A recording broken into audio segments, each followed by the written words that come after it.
these relationships, these four relationships, daughters develop relationships with fathers.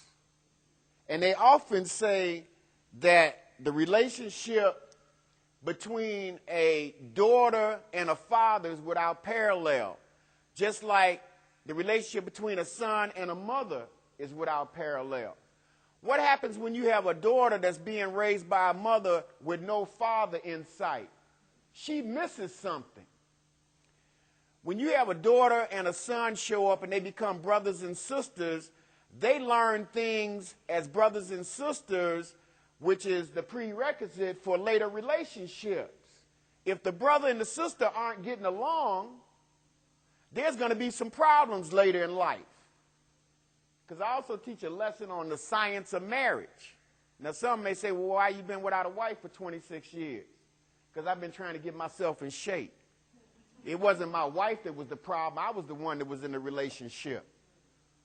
Now, if a daughter is in a house with a mother that's married, she has an opportunity to see what a wife does. If a son is in a house with a husband, which is his father, he has an opportunity to see what a husband does. These lessons are not being learned because somebody's missing.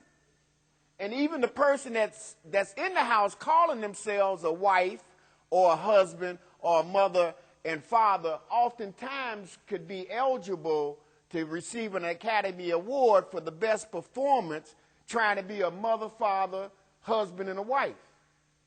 They're acting. They're not being.